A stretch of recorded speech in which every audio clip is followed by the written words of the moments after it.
Well, these are the heroes of today, the people that are here. And of course, they wanted to be here maybe because they thought that we're going to sing the ABBA song, Money, Money, Money. What do you think? I think so. Well, I think maybe they wanted to hear you sing, but I know for a fact that people will probably leave if I start singing. Yeah, You they go. will, no, no, no. Feel I'm free. not. No, let's talk about money. Maybe that's better. So we are for the last session here tonight, today, I should say. The theme is financing the future. Matthias here next to me is going to lead an excellent panel. But you said, let's ask the people what we are going to talk about in the panel.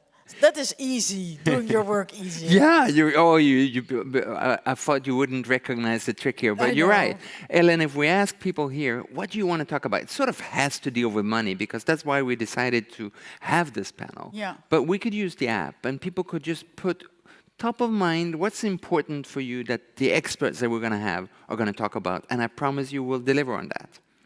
I trust you. So let people just think about it, and then you're going to do the conversation here, and then you can put it in the panel. So people can think about actually what they're saying. Shall we do that? Let's do that. Okay, And good luck. See you. Thank you. Thank you, Ellen.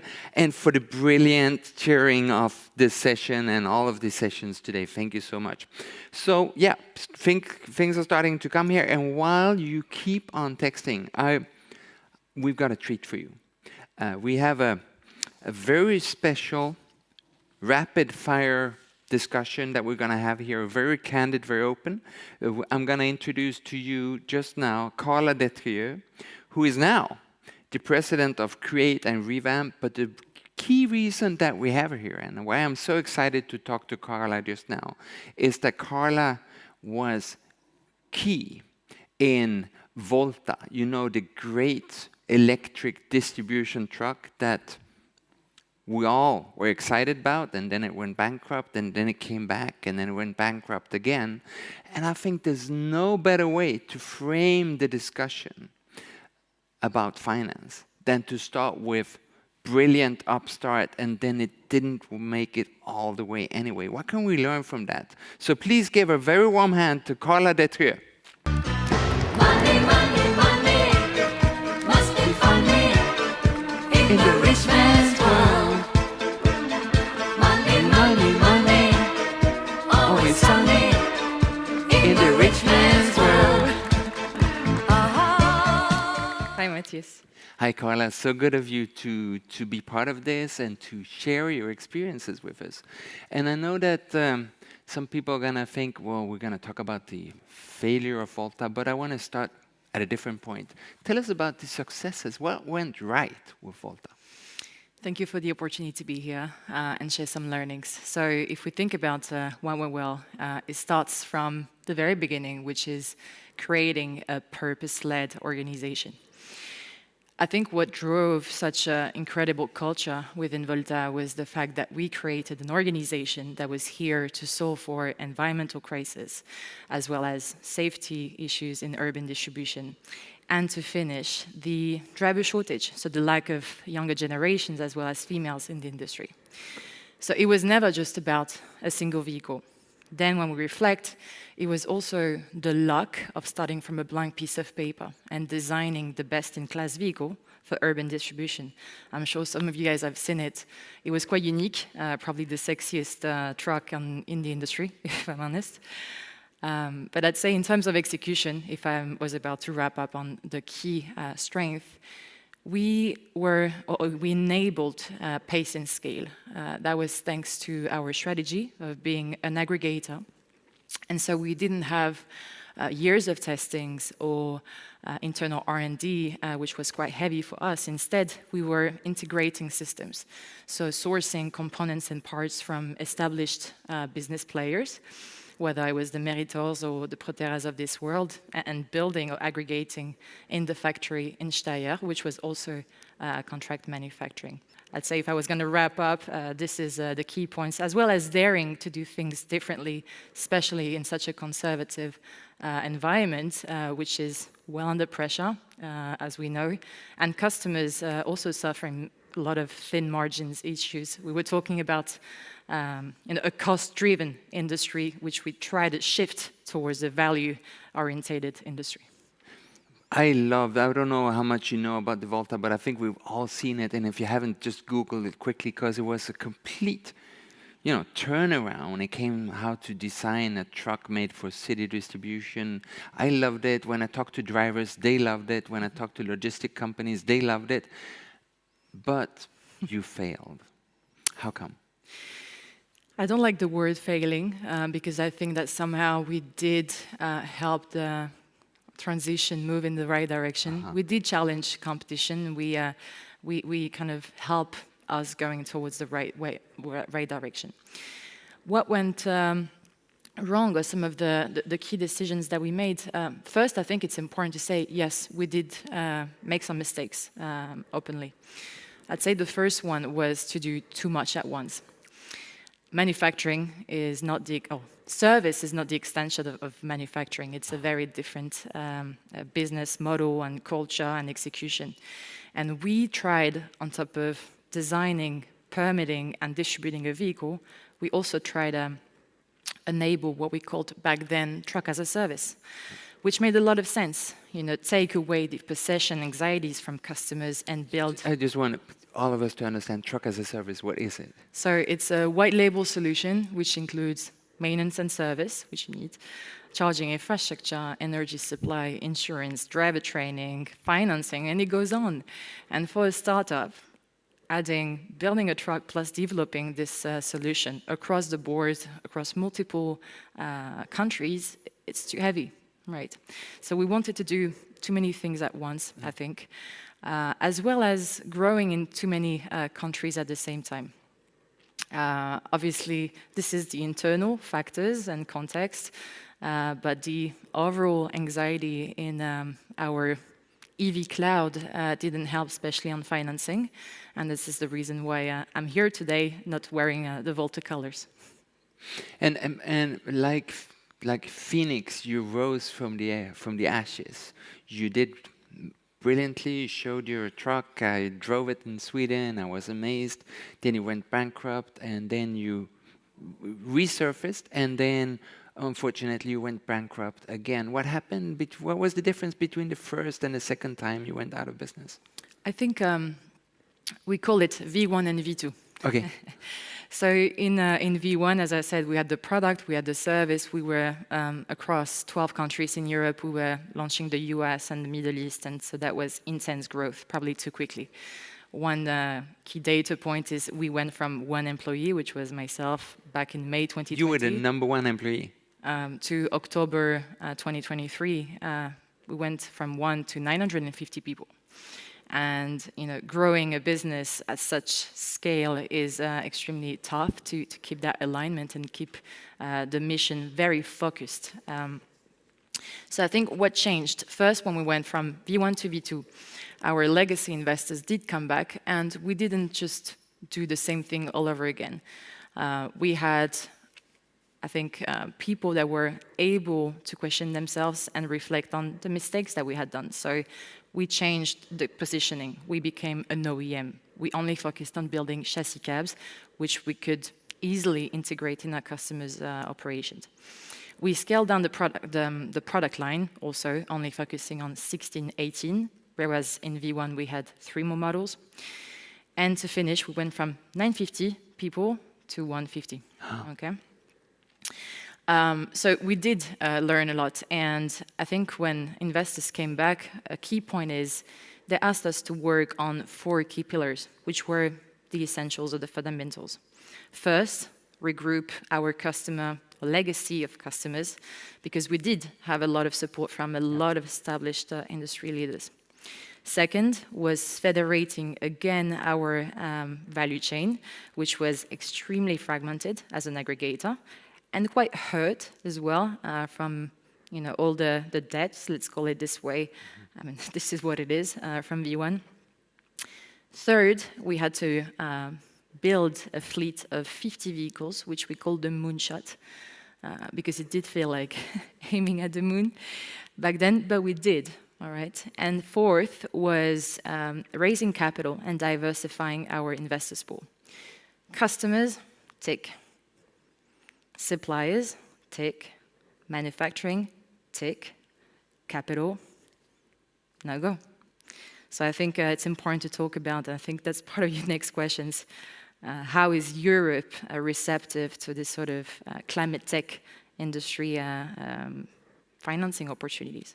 And it's a question that I, as a Swede, grapple with a lot because we're now obviously in the country of Northvolt success and then huge failure. Is there a lack of investor risk appetite for newcomers?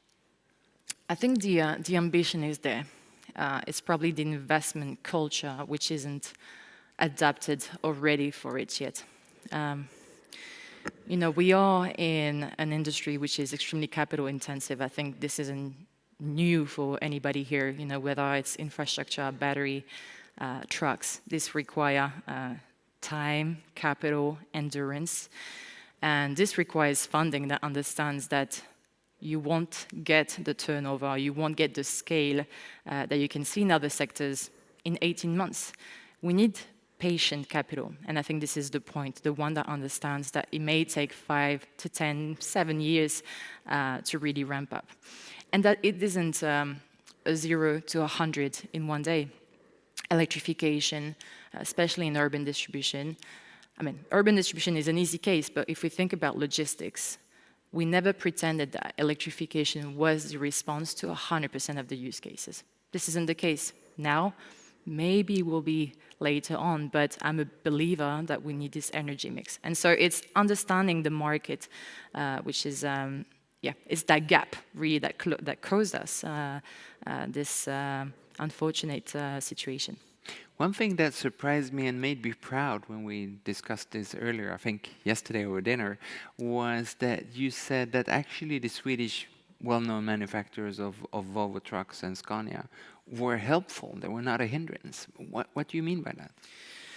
Well, I think, this is such a transformation that you cannot do this alone. I was always very cheerful. I know that Iveco is going to come on board a bit later. I was always cheerful whether it's Mercedes, Daimler, or Volvo, or the other ones, bringing solutions to market, because at the end of the day, one, yes, we were competing, but we had a completely different product and design, and two, I believe that we need more collaboration, more integration in the systems and the infrastructure and the way that we enable this transition for customers. So, I always have been very supportive of their solution.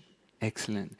You, as a Swedish, I felt, that Volta was kind of Swedish, but it was also kind of British, and you were manufacturing in Austria, and you don't sound like you're from any of those countries. So was it helpful or was it detrimental to you that you had such a multinational background as a company? It was a strength and a challenge. So indeed, we had Swedish values, Swedish management, Austrian manufacturing, British engineering. Yes, it does exist. It did exist. And I guess French delicatesse when it comes to how we thought about partnerships and alliances. He helped us building that credibility on a European level. He helped us closing deals with some key customers. But it was really a challenge. It's like building an entity, building an organization within each country with its own legal system, tax systems, cross-country management. It's quite intense.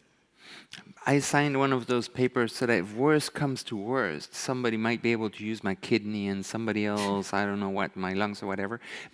Is the same thing happening with Volta? Do you start seeing that great innovations that you did are now spreading when you walk through the stands of the EVS? I'm sorry, can you repeat the question? All the great things they did, the clever new thinking, do you see that happening in other OEMs? Do you see that the legacy moves on from what you did? I don't pretend that we were, the ancestor of so many of these great innovations, but there's some things that we did bring to the table, and I think it was this customer obsession, because we had, again, the opportunity to start from a blank piece of paper, so it was never okay, Mr. Customer, I'm going to push a product to you and you're going to work it out. It was always about, okay, we need to understand how this works. Tell us what your challenges are. And we had this very consultative approach where... With the drivers, for instance. Also, very much. But again, this isn't a Volta thing. I think this is a shift in how we sell, the servitization of our product. So I'm happy to see more of this. Obviously, we see a lot of telematics and software and AI, which is also, a great. These are great. What I'm trying to say is it should not, although, overshadow the fundamental work that we need to do in industry, transportation, manufacturing, because these are fundamentals. Again, they're key to our transition, and all the hype should not go towards software solutions only, and really try and invest more in this capital-intensive market. Carla, what's your key advice to the panelists coming up here, or a key question to them? What do you want us to achieve when it comes to finance? I think the most interesting thing for me is how we close the gap between public and private. We talk a lot about PPPs, but then concretely, how do we put this in play? One thing that I'd love to see more of is how we talk about residual value guarantees. So it's that gap between the uptake of EVs and the residual value and the lack of trust in how the technology will behave over time, and the intense need for energy storage in 5 to 10 years. How do we close this gap and get co-investment and de-risking the investment to make sure that down the line, there's circularity in these assets, and there's a second life for these batteries. This is something I'm passionate about, and I hope that we can see more of. And, speaking to you, I'm not at all worried. I know that your passion for the industry and for the switch to sustainable mobility in the transport sector is going to continue. Do you want to tell just a little bit about where you might be heading? As you say, the mission is the industry transformation. The mission stays the same. I would say it's the ride that gets an upgrade. So I can't share too much right now. What I can say is that it'll be transformative, and it'll be focused towards impact and scale and the industry transformation in this space, of course, because I think there's still so much to do. This has been among certainly the best 10 minutes and the most, it's been such a treat to have you openly discuss about the learnings from your years with Volta. Give Carla a very warm hand. Thank you. Thank you so much. Thank you. Can I say just a quick word? A quick one. A very quick one. So I know we live in a world that feels quite heavy right now. There's so much noise, whether it's conflicts, separations, disruptions.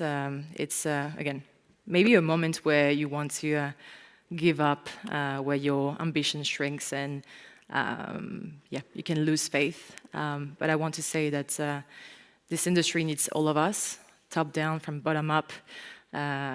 We just need to trust the process and believe in the future that we are building. So if you feel tired, like I am, please rest, but don't give up. If you feel lost, ask better questions, but don't freeze. And you feel unsure, please don't get in the way of progress.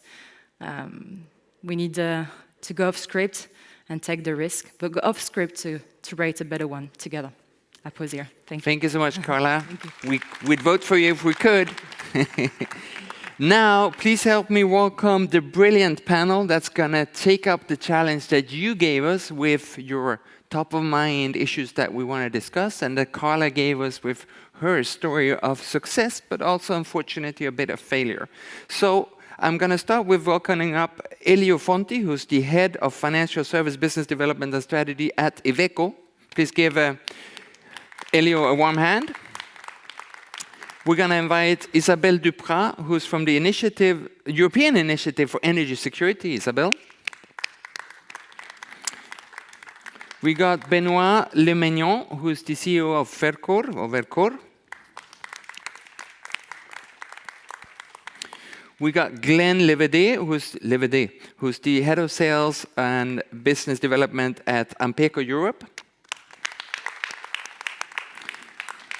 And we got Jimmy Abrahamsson, who's the who's from Spark, sorry. Money, money, money must be funny in the rich man's world. Money, money, money, always sunny. And I realized that some of the companies here might not be household names for everyone. But I'm going to start with Ivelio because if everybody knows Iveco, and you're just right now celebrating 50 years. So happy anniversary. And give me, before we have the full introduction of everyone, your starting point in this discussion. Yeah, thank you, Matthias. Thank you for... Can you hear me? Okay, good. So thank you. Yes, we had the 50th celebration. Iveco was born in 1975. This year is the 50th. Company has changed over time a lot, I would say. We are working intensively on new and alternative propulsions with what we call the multi-energy strategy, which our CEO, by the way, in the panel this morning mentioned as well. Back to my role, yes, I have this double role at the moment. I'm responsible for business development and strategy within the financial services unit. And I'm also responsible for head of GATE, which is our long-term rental platform pay-per-use offering. By the way, I need to thank Carla, which actually anticipated what truck as a service means, so I don't need to explain it, but actually fits into, I think, our discussion very well. GATE stands for Green and Advanced Transport Ecosystem, and effectively wants to basically accelerate the adoption. This is the ambition. Wants to play as a mobility integrator and as a partnership ecosystem, which are actually the words, the key words that I think we are going to touch again in our discussion later on.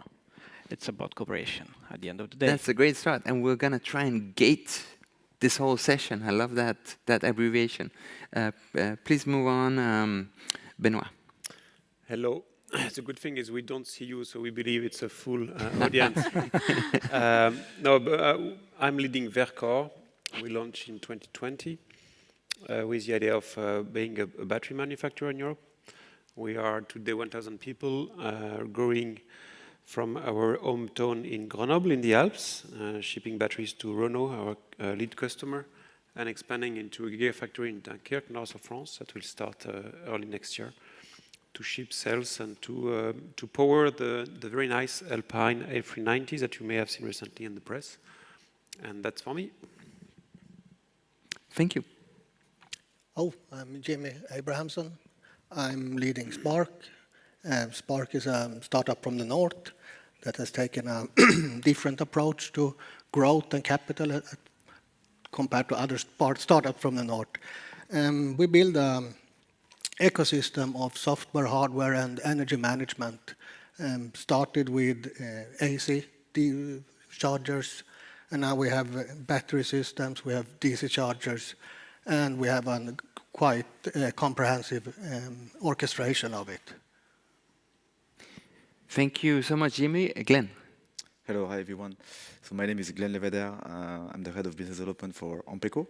So Ampeco is a global leading software company, and we work with charge point operators. So we have built this charge point management system, which is a comprehensive platform used by more than 170 CPOs throughout the world. And last but not least, Isabelle. Yeah, thanks. Isabelle Duprat, I'm the Deputy Director of EYES, the European Initiative for Energy Security. We are a think tank launched at the end of 2023, headquartered in Brussels, working on regulatory solutions to de-risk the energy transition that are focused on diversification strategies. We were launched in the wake of Russia's invasion of Ukraine and the need for Europe to get a grip on its energy security. Thanks. Excellent, and I want to hopefully also bring in the perspective of Ukraine. There's a war just around the corner from here. How does that relate to what we do? Hopefully we can keep that perspective with us. But I want to start with what was mentioned in the word cloud. It was the biggest word by far, which was profitability. How do we ensure that the transition can go aligned with sound business ideas? And I want to start with you, Elio, because you've been around for a while. So you've seen probably trends come and go, and you are also well entrenched in the traditional ICE business model. How do you keep doing that while rapidly switching to the new economy? Yeah, I think this is a very good question. It's a process, I would say this, in the sense that, to be honest, we cannot believe that we can actually switch off diesel and the day after we actually start with full electric fleet. No? The way we actually see it, and this is going to be a process where we actually need to calibrate investment, but we also need to involve the society, no? And stimulate that adoption. The reality is that we can produce vehicles, we can do and build infrastructure, but we also need to involve the end customers, the end users of this. And this is and those are actually big part of the game. That's why we are actually, to be honest, when I look at the transition challenge or the transition problem, if you want, I see on the one hand investment needs or regulation first, because we actually need somehow regulations, we need to define the directions, we need to give us ourselves targets. But then I see investment capacities, enablers, right? In these years, we've worked a lot on regulations, maybe less in Europe, on the enabling initiatives, no? The enablers, which are investment. And then there is a third chapter that is, we still need to have and mobilize the society into this, right? And on this, we can work also with the alternative models, and Carla mentioned truck as a service. Gate is trying to move into truck as a service business, starting from a long-term rental pay-per-use, pay-per-kilometer, putting together all the services needed, no? And then integrate. And this ideally will actually help clients in a sense, get confidence with the technology, reducing uncertainty for them, de-risking the investment and moving from a CapEx approach, which is I purchase a vehicle, into an OpEx approach, which is I actually pay for a service from ownership into access. But what's in it for you? Why do you want to do this? As Iveco, you mean? Because effectively, I mean, we are a manufacturer, we are producing vehicles, but then we need to make sure that the vehicles are actually, and the new technology is actually adopted. And we need to we need to take the OEM perspective, but we also need to take the client perspective. We need to de-risk as much as possible, no? I mean, again, we can have the best vehicle, we can have the infrastructure, but then if we actually don't reduce the risks, we don't minimize the risks and uncertainty for clients, then this is not going to fly. So the investment of Iveco, it's into the business model, into a different business model, it's meant for this. Let's try to ease the transition for the customers. But I want to turn to you, Benoit, for the ease of transition, because you're a serial entrepreneur. Before Facor, you funded and founded several similar companies in sustainability. And now it's about low carbon, low emission, sustainable batteries. And it seems to me that you managed. What is the key here? Aha, the magic wand. Aha. I think there is no magic wand. I think there is, at some point, the convergence of the technical solution, the demand that is ready to move to new horizons, on some examples that paves the way. And then it's about executing and enabling some biggest changes. Clearly, I think there would probably no EVS, at least with the dynamic we see today, without few entrepreneurs back in the days demonstrating that it was possible to have a reasonably good car that was a fully electric vehicle. Some started before, some started after. Some will fail, some will succeed, and we see that with Volta example, and also Iveco trying to move into electrification. And then there is a need for the regulatory environment, because we are talking about very big topics. And we see in other countries that it's not moving alone. You cannot just have an idea of saying we should move electric without any type of regulation, starting with safety regulations, for example. And then it's about keeping momentum and alignment of many stakeholders that are customers, suppliers, and financial players that will be essential to any type of such evolutions. Now I think one of the good questions we have, and specifically in Europe now, is how do we combine all the legacy players that we have that are very strong companies with a long history, a very strong customer base, to embrace such transition? You all know the Kodak story. So the big question for me is Europe capable of not being the next Kodak, Europe as a whole, when we look at the dynamics that we see, mainly in Asia, to be fair, on the different technologies. And I think we have the competencies, we have the markets, we have the technology. Then we need to be ready to let go some older technologies that are not fit for what's ahead, and to align the interest of governments, citizens, consumers, and also workers, so as to embrace those new evolutions. It's not exactly easy.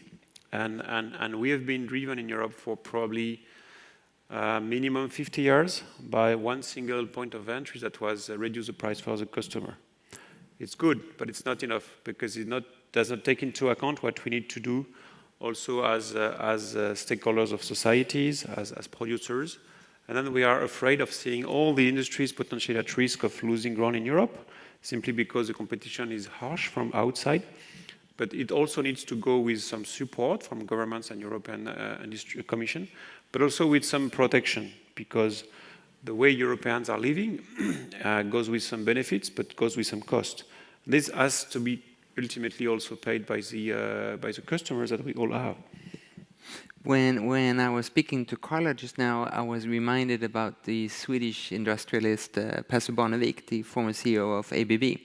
When asked about his failures when he retired, he said, "Too slow." Those were the only two words he needed to elaborate what didn't go as good as it could have gone. But is that basically also your answer, that we need to pick up pace here? I think it's true, and also what was impressive with probably some of the US startups is they were ready to go fast, and failure was seen as not fantastic, but an acceptable risk to take. Those who have been close to Tesla knows that Tesla has been about to die maybe 10 times, and still is there, and is the company that we all know. And in Europe, we are so afraid of failure and of losing that Northvolt, for example, is interesting, because for me, it paves the way to some potential evolutions. However, it is seen by the financial community as a wake-up call, because simply people are probably not understanding what happened. And we will have other Northvolt in the future, not on batteries, but for other technologies. Because if we want to move from the high carbon intensity to a low carbon intensity and to produce locally, we need to take some risks, we need to take some bets. Some will be successful, some might be a failure. How do we embrace that as a community who is so risk averse when you compare to the US? I have a funny example about that. Mm-hmm. You know, the WeWork company as being a financial disaster. However, Adam was probably doing crazy things, starting another venture just weeks after the failure of WeWork with the same investors that were still backing him. And this is something in Europe that is out of our culture. So if we want to be able to accelerate electrification, to accelerate the transition of our industries, and to have those value chains locally, we need first to keep the focus on the vision and avoid thinking of, maybe it's good to be technological neutral, or it's good to come back to what we know better. And this is not going to work. And it's not going to work because simply the physics is not there. This is what China has really understood. China is leading for many different reasons, but one of them is it's engineers that are aligning value chains to deliver on very specific objectives that they are given. And then it's a bit of a Darwinian view, but it's at least there is a clear goal. Electricity, move clean. Solar, wind. Transportation, move electric. And this is the way also to align value chains. Thank you. Jimmy, you in fact brought something with you. Tell us about it and how it relates to this discussion. Well, it's a new charger, but And how it relates to the discussion is that building a charger might seem like, not a too big of a hassle. It's an AC charger. There are a ton out there for them. But it comes with a back-end system. It comes with a supply chain. It comes with investments in a plant. It comes with customer support. And all this ties back to this Carla mentioned about patience. And maybe what was missing at Northvolt, it was an industrial venture. Any plant you start is going to suffer for a while. And you need patience. You need patience to go through this quite hard period of time. I worked in automotive for a very successful large Spanish OEM. And we started up plants in new places, and they look pretty much the same. And even new lines in old plants with known technology.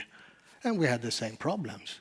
We were at an overall equipment efficiency at 20% when you consider some kind of business model target. And that's not strange. It's part of the nature. And this has to, and now we're talking new technologies, we're talking a new supply chain. We had COVID through this, the suffering supply chains, etc. We need patience in this. The money needs to be patient. Yeah, but I hate patience. We're in a sort of urgency situation. We need the change to go faster. Can we somehow how can we reconcile and combine patience with pace? Well, I think you could have patience in many places. It's like my wine cellar. If I have 2 bottles and I want to age them for 25 years, it takes a lot of time. But if I have 1,000 bottles, and I wait a year, they're 1,000 years older. And that's kind of what we can do. We can launch many initiatives and let them grow, maybe not too fast, but in parallel. Kind of in China. I worked in China since 2007 on automotive, and in 2007 wasn't great.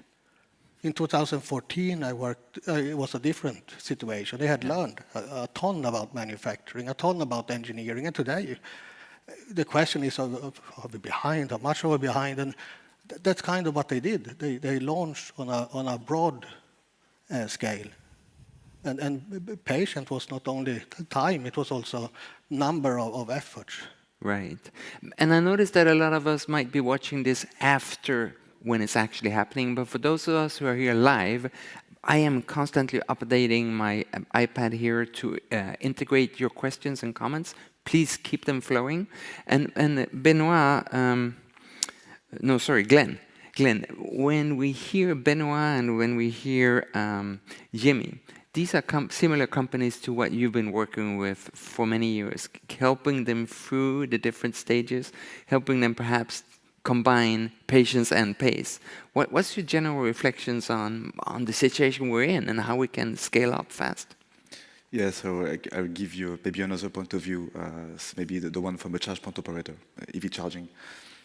So what we see right now is a shift in terms of how charge point operators, and especially the investors, how they see EV charging. So it used to be up to, I would say this year, a lot about land grabbing, location grabbing. So you need to grab as many locations as you can and the best locations.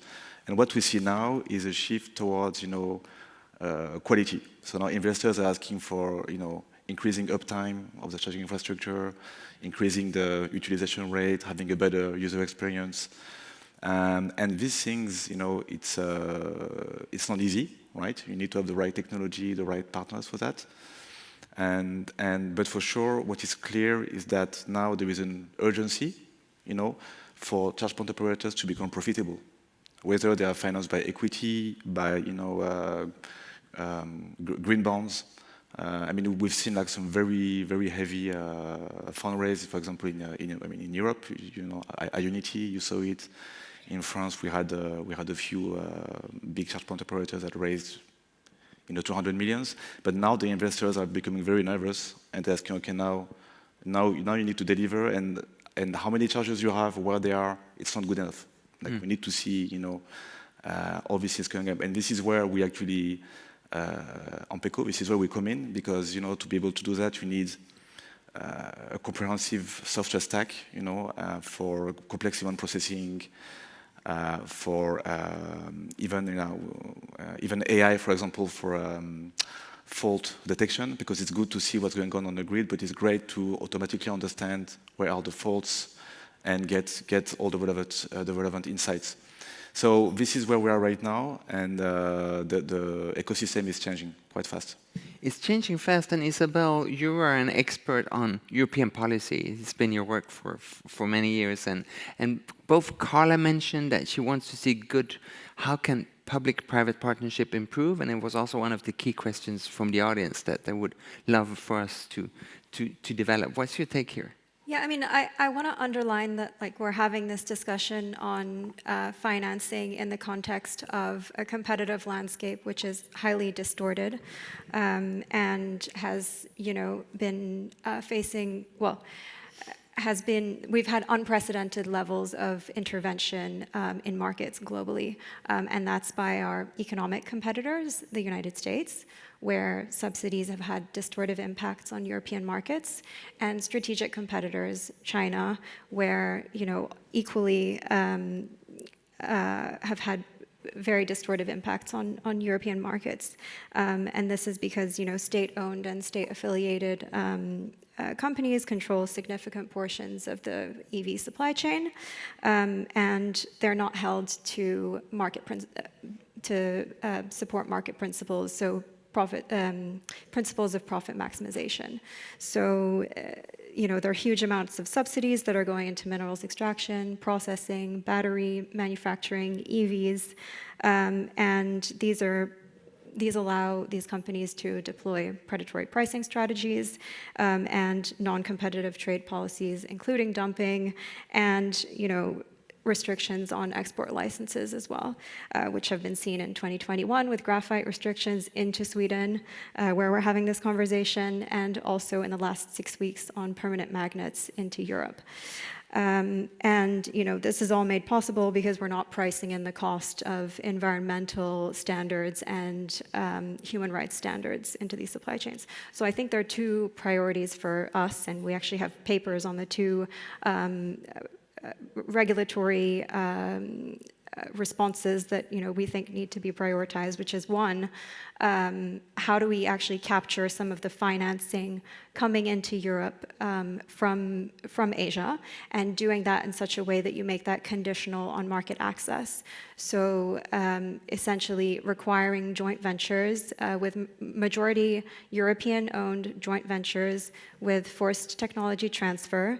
And this is not, this is really not a crazy idea. This is simply what reciprocity looks like in global trade. So this is what Western auto companies had to do when they were entering Chinese markets. The second priority that we see is the opportunity to reform state aid. And so that's governed by the European Union, the way in which member states can disperse funding. And currently you see basically, what's the word that I used?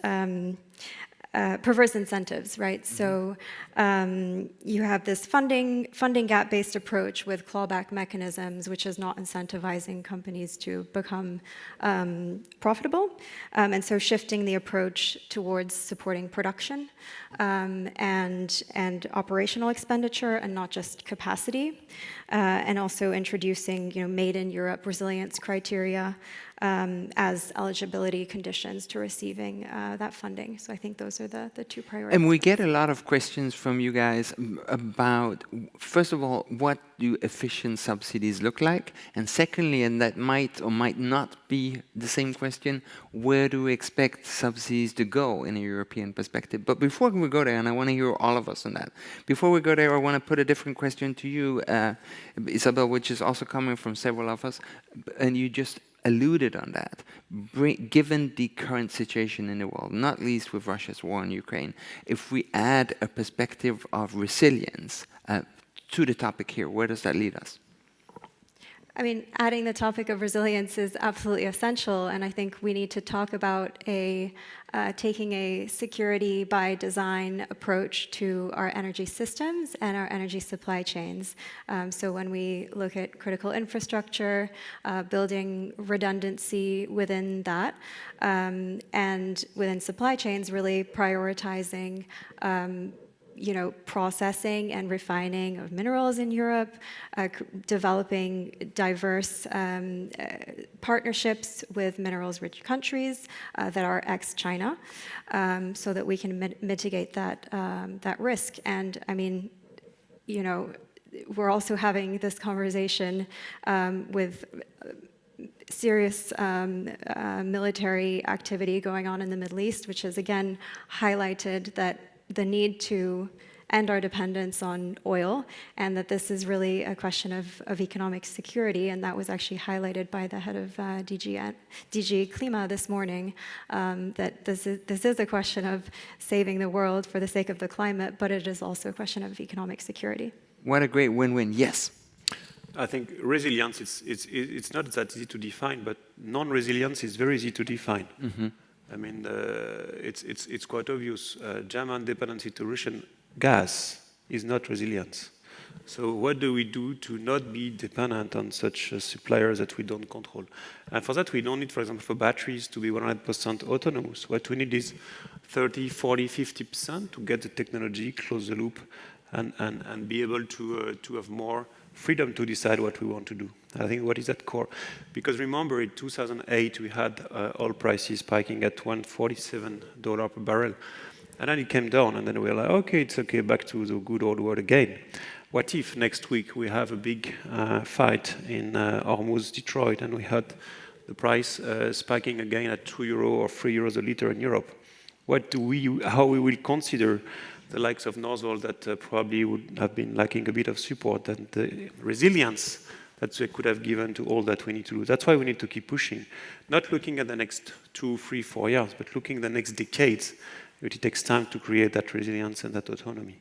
And there's several questions, especially for you, which relate to what kind of changes, if any, have you made recently in your strategies, learning from Northvolt's failure, but also taking into account the trade wars and so forth? I think it's interesting what you just said. I think because we are more and more driven by some AI or digital tools, we are forgetting more and more the time it takes to change things, the time it takes to transform a mineral into an electric vehicle. And we are, in Europe particularly, we have been putting factories further and further away. Now we need to have them come back. And we discover that, hey, it's not that easy to fine-tune a machine, whatever it is. And transforming goods is a lot harder than transforming an app on our iPhone. And this is the whole story about resilience and industry autonomy. This is what we need to relearn somehow, and it takes time. Then on time, there are things that you can compress and things that you cannot compress. That you cannot compress is, for example, building a machine or ramping up a factory takes time.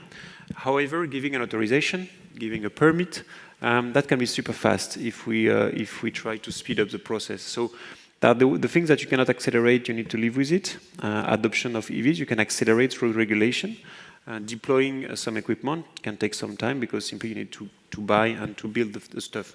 So I think it's about relearning how to create, transform stuff that somehow, and I'm French, so I can speak for France very well, has been a bit moved out of our vision, creating the false vision that we were reducing our emissions by putting the factories somewhere else.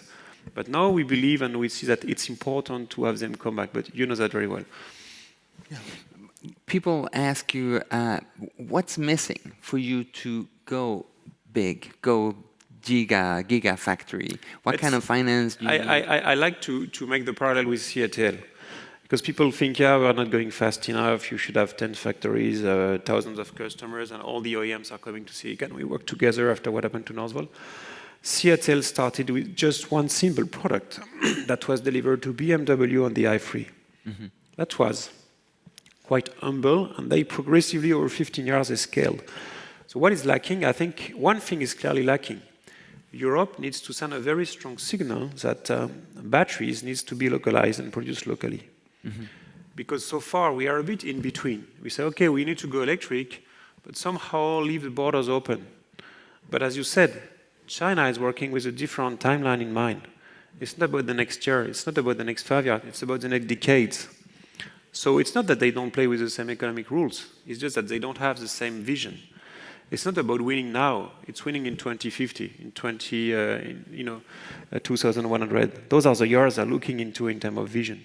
So if we have the capabilities to have that long time horizon, we have a completely different perspective. But for now, like anyone, we need to make the salaries next week. We need to make to pay the energy bills next month, and we need to be able to invest everywhere because it's R&D, it's industrialization, and so on and so forth. So what is preventing us from moving faster?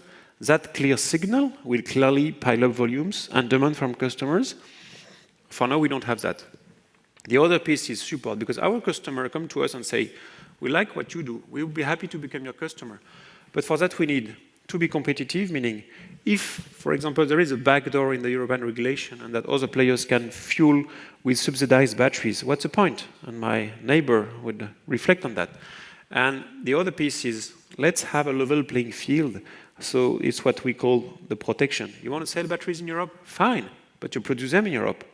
Because creating cheap batteries somewhere in the world, it's one thing. Doing that in Europe with the same rules, it's something very different. Thank you. And that, Elio, yeah, go for it. Can I jump? Yes. Hear me? Yeah. No, I want to reconnect to what you just said, but make also a step back into what you said at the beginning, and then connecting as well to what Isabel said. That is, you said in China they actually had a direction, they have a direction, they have a vision, they go for it. No? And I think that this is, entering and opening the discussion of alignments, no, and cross-country alignments in Europe, which I think Isabel somehow touched before when you talk about distribution of resources across member states. But I think this is a key in the sense that if you look at what we are living today, regulation EU-wide, but then building up of enablers, it's left to the member states, right? Mm-hmm. And now, I mean, in the morning, there was the CTO of Volvo Trucks that actually presented an interesting chart where basically the top countries in terms of heavy-duty registrations were Switzerland, Norway, and Sweden. Electric trucks. Electric, yeah. Heavy-duty. But now Norway and Switzerland are not even in EU. Right. So I think that this is very interesting. So I see the disconnection between regulation and then actually investment and alignment and cross-country alignment on the enablers. And there are tons of initiatives. I mean, for example, if we talk about toll exemption, this is something that actually is present in Germany, I think it's present in Switzerland, but then maybe stopping in some countries. We're not scaling it across Europe. And it's one of the many, or maybe even taking a look, you mentioned subsidies before, but even taking a look at subsidies. Shall we reason in terms of yearly horizon or multi-year horizon? We are talking about 10 years, 15 years. And if we reason on yearly budget, then we are always in the trap of, okay, subsidy yes, subsidy no, stop and go, the market slow down. And this is what we are seeing. If you mention subsidies, and then you actually don't act and don't execute right away, then the client will wait and adoption will slow down. And this is what we're also seeing, right? Elio, I hate how time flies when we're having this important discussion, but we need to wrap this up, and I want to wrap it up by one final comment from all of us. And many of us have alluded to that we need patience, it takes time, but I also want to think about the next EVS 39 in Long Beach in the US. In just 1 year from now, what can realistically happen on the political scene that helps us get the economies right for switching to sustainable electromobility? You first, and then all of us. Better cross-alignment, cross-country alignment on enablers, not necessarily regulation, which is targets, but which are the initiatives?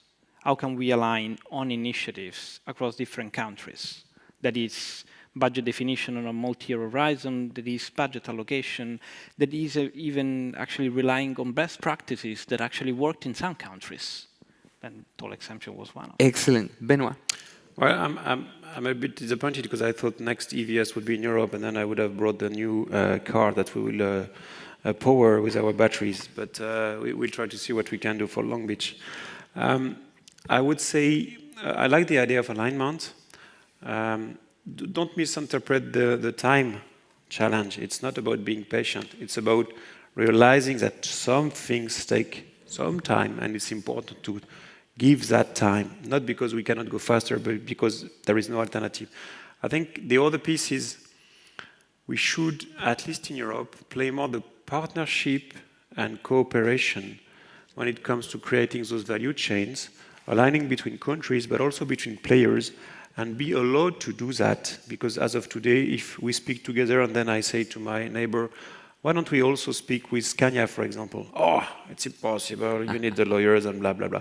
So let's try to be smart, and not naive, but smart, and collectively pushing, and you will see that ultimately things will be delivered and enabled. Thank you, Benoit. Yemi? Well, I think a reasonable thing to do would be to simplify and kind of stabilize the grant and subsidize systems. They are all over the place all the time, and it's kind of a moving target. So if it just would be a simple system that you can easily approach, it would be stable over time, that would help us a lot. I would love to see that. Thank you, Yemi. Glenn? Yes, I agree with Benoit. I think having playing like as a team in Europe, I think is key. And the other thing I would say is we didn't touch that topic. Is it's really the subsidies. I think we need subsidies on EV charging, but across the board, I think some segment of EV charging are, and we're not there yet. Like home charging, for example, in condominiums, it's a huge topic. And if we don't solve that topic, I don't think, we're going to struggle to have EV adoption in Europe. So I think we need more subsidies and I think more, let's say, spread out, evenly across the use cases. Thank you, Glenn. Isabel? Yeah, I think we have this opportunity to, which the U.S. has largely pushed on Europe to come together on our security, and also on we can do the same thing in our in pushing the EV transition.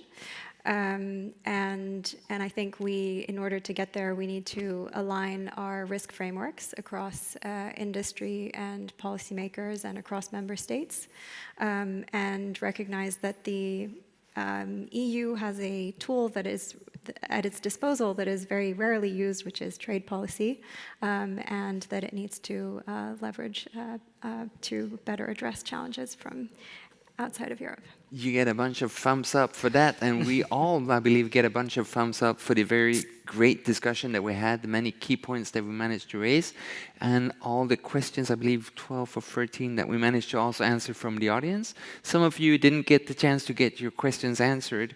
That's also why we are now going to have a networking breakout for those of you who are here live. And please address the speakers directly, but before that, please give them all a warm hand.